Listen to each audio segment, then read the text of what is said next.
to A Well-Designed Business. My name is LuAnn, and I'm so glad you found this podcast. Together with my husband Vince and our partner Bill, we have grown our company WindowWorks from the ground up. So I know and I understand the challenges you face in running your interior design business.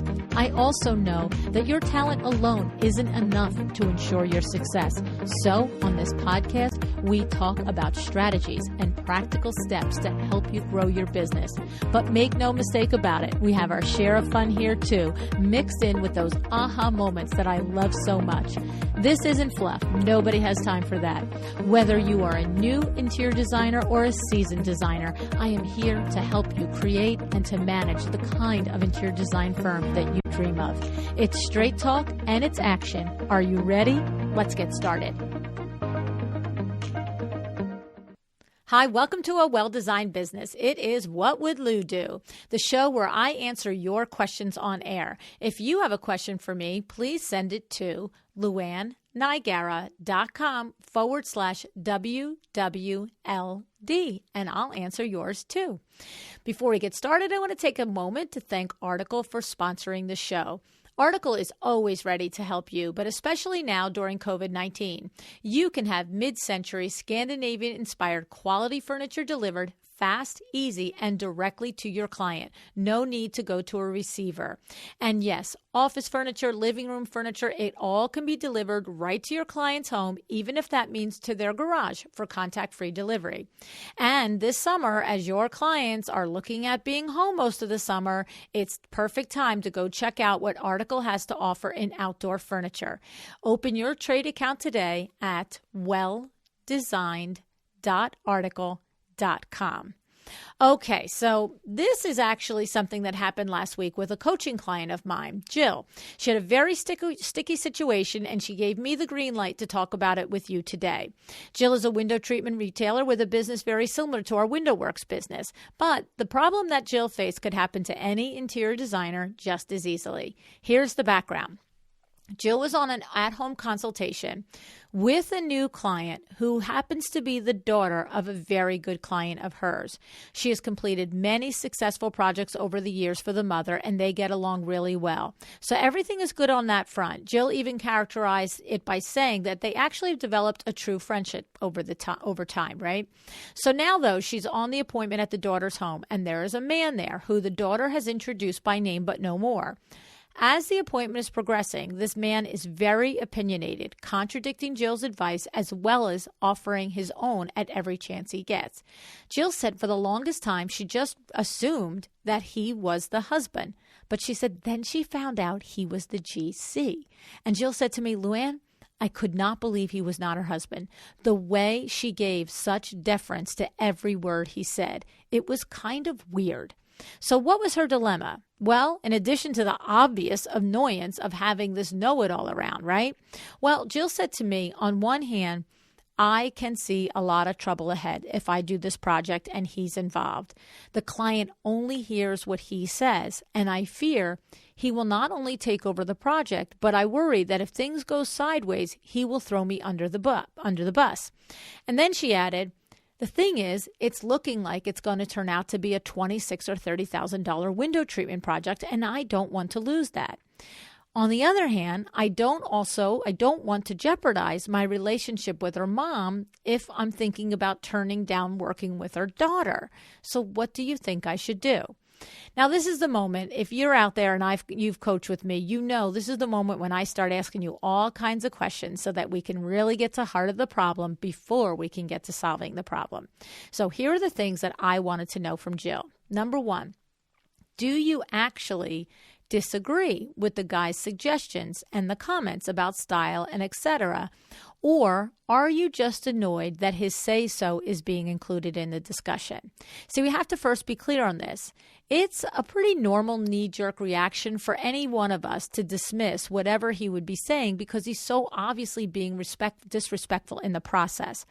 But this call falls clearly under my do I want to be right or do I want to get what I want category.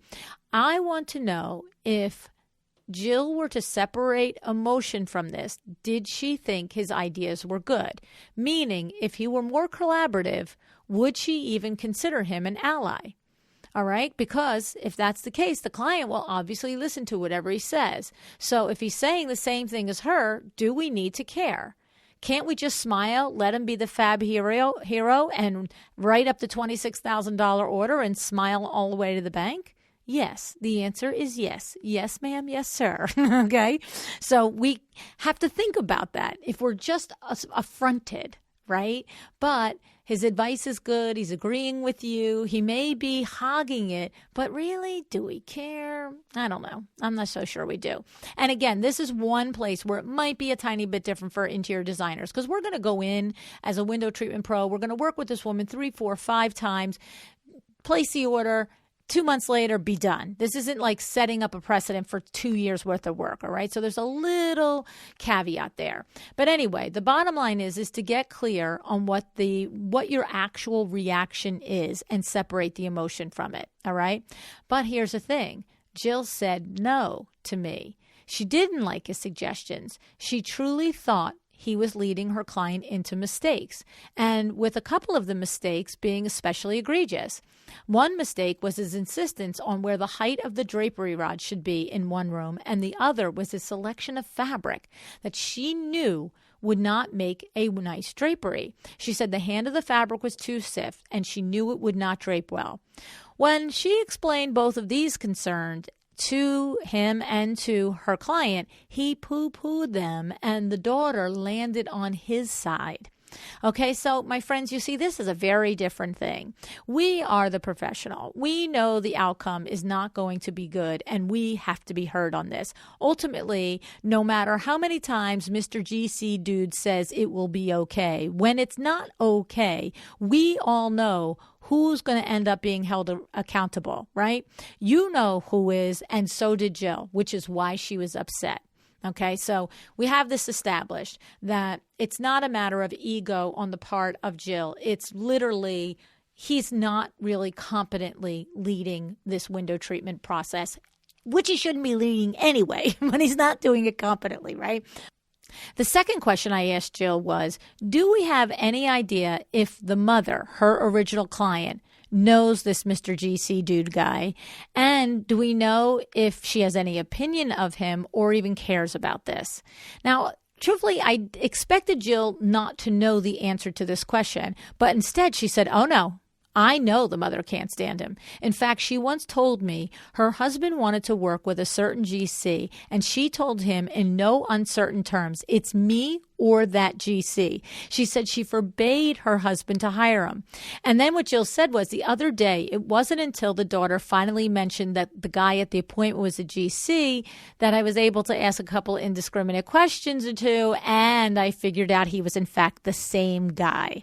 Well, where am I now? Now I'm like jackpot. The mom can't stand the guy either. Love this little bit of info. Okay, so that's 2 pieces of information we've gathered here that are going to be helpful to us. The third question I said to Jill is, yes or no? Honestly, everything set up exactly the way it is, all of the dynamics exactly the way they are. Do you think this project will end well? And she unequivocally said, no way, not a chance. Okay, log in that one. And the fourth question I said, again, just pretend everything is the same. Every dynamic is the same people are involved, and the project's $2,600 instead of $26,000. Would you care one bit about walking away? And she said, other than my relationship with her mom, no. All right.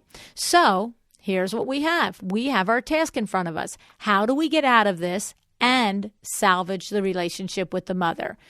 Possibly salvage the job, but we've already decided if it were a $2,600 job, we would walk away, okay? So really what we've decided is that the most important thing is the relationship with the original client. And the second most important thing is we're really only going to do this job if this guy's not involved. Otherwise, we wouldn't be interested in doing it.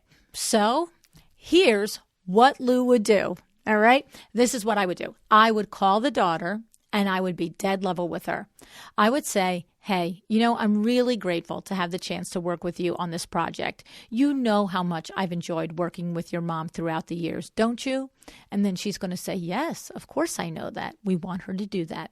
Then I'd continue. So here's the thing. I have to be upfront with you because of my respect for you and for your mom. In order for me to do this project with you, I have to ask you to keep top of mind all the successful projects I've completed with your mom, as well as the thousands of other clients in my last 20 years in business. I take what I do for a living very seriously, and I take great pride in the beautiful outcomes that my company delivers. I think you can see that that's true about me, can't you? And then she's going to say, of course it is. That's why I called you. We want her to say that. Then you continue. So the other day, Mr. GC Dude was making many suggestions about how to design custom window treatments, and many of them were terrific. In fact, I liked his idea about XYZ and also XYZ. Both really great ideas, which I think will look stunning in your new home. So here's the thing. I want you to find at least one or two places to agree with the guy on, no matter how little they are, okay? Because we want to show that we're open-minded, that we're just not doing that knee-jerk reaction, and that we're open to collaboration. We're the normal ones. That's what we're trying to show, okay? So, but we continue. However, he also had some ideas of which he was very adamant about. Okay, we can say it a little nicer than that. Let me try that again. However, he also had some ideas of which he was very adamant about that I just know, and then here it is, here's my money line, folks, in my experience, are not going to produce a beautiful outcome for you.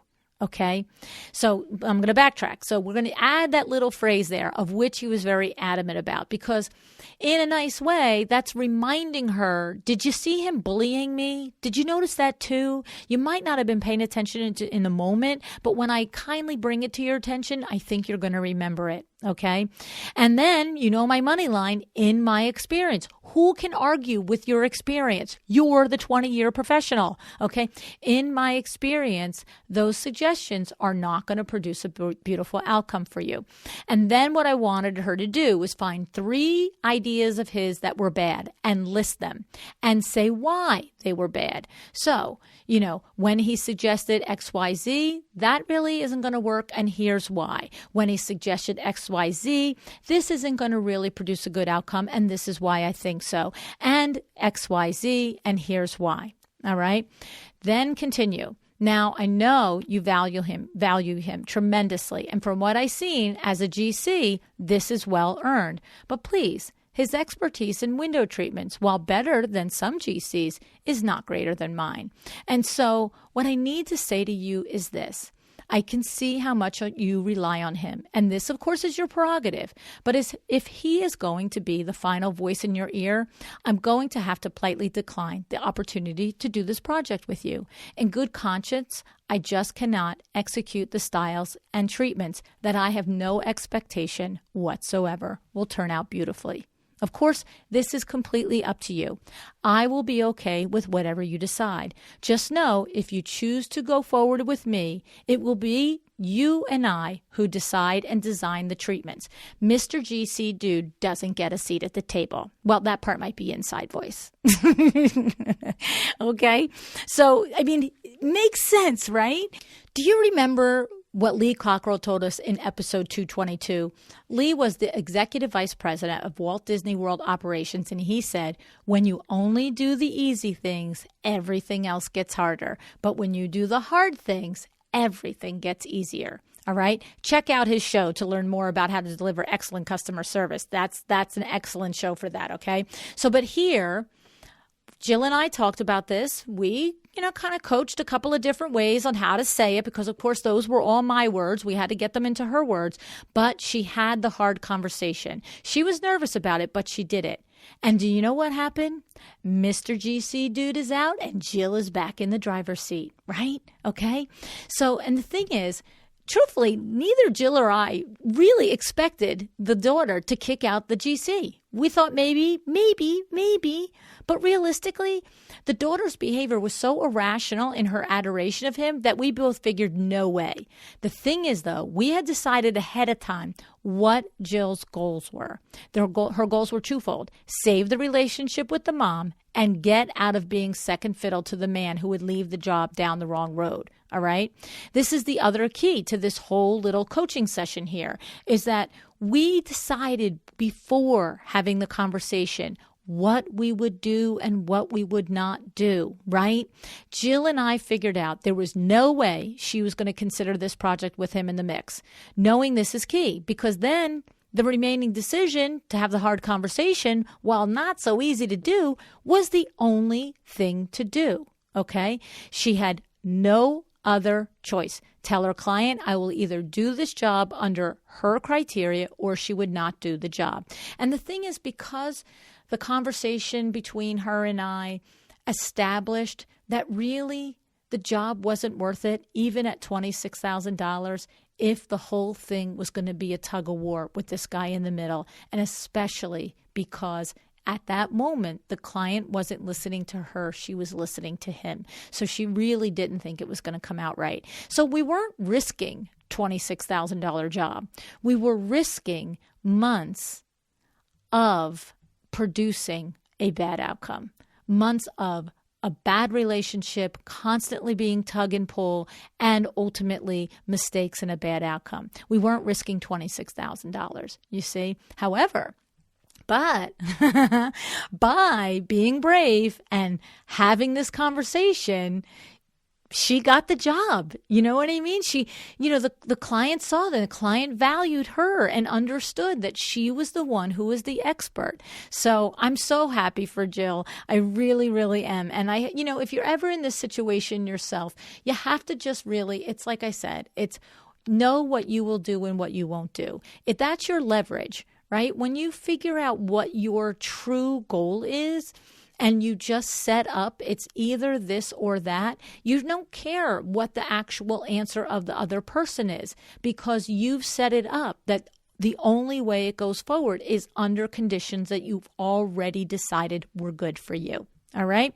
So I hope that was helpful. I'm so happy and proud of Jill. She did such a good thing about having that hard conversation. I can tell you she was a tiny bit nervous, maybe a little more than a tiny bit nervous, but it worked out, perfectly for her. So, and that's what happens. That's the reward of really getting very clear and standing up for what you want, being respectful about it, having all of your ducks in a row, and just going to bat for yourself. So yay, yay, yay, yay. All right. Now, before I close the show out, I want to thank J. Poor Living for sponsoring the show. I hope you've all listened to episode number 526, where we met Asha, the CEO of J. Poor Living.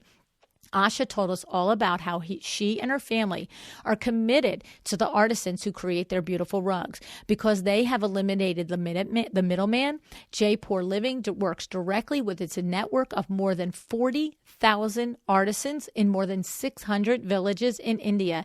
In partnership with the J. Poor Rugs Foundation, the company provides its artisans not only with a sustainable wage that far surpasses the industry average, but it also gives them access to healthcare, education, and social development opportunities.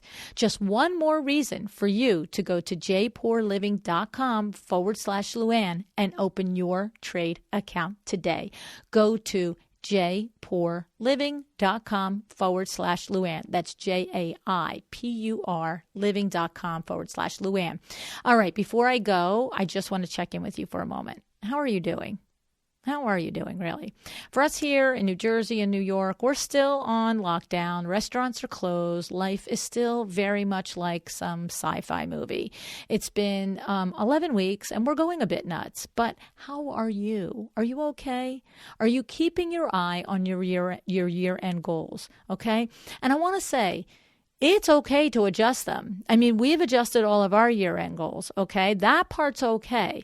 It's just not okay to give up on year-end goals, okay? So please keep your eye on the ball. Reach out if you need help. If you need someone to talk to, find someone. Find a designer bestie. Get into the Facebook groups. Do whatever you can do, all right? Because you'd be surprised. No matter what, and no matter how you are processing this, someone else is probably having the same feelings as you. So the person next to you, the first person you run into, might be processing it completely differently. Okay, that's their prerogative. But continue to reach out and connect and get the mojo you need to stay on track in 2020. Okay, you got this. Decide to be excellent. Thank you so much for joining me again today. This podcast is a production of WindowWorks, your resource for custom window treatments and awnings. To learn how we can help you on your next interior design project, go to www.windowworks-nj.com. And if you're interested in working with me on your business, either through masterminds or one-on-one coaching, or you want to know how to get my book, The Making of a Well-Designed Business, or you just want to know what's going on in the podcast land and where I'm going to be, all of that is found at LuAnnNigara.com. Thank you so much. Have an excellent day.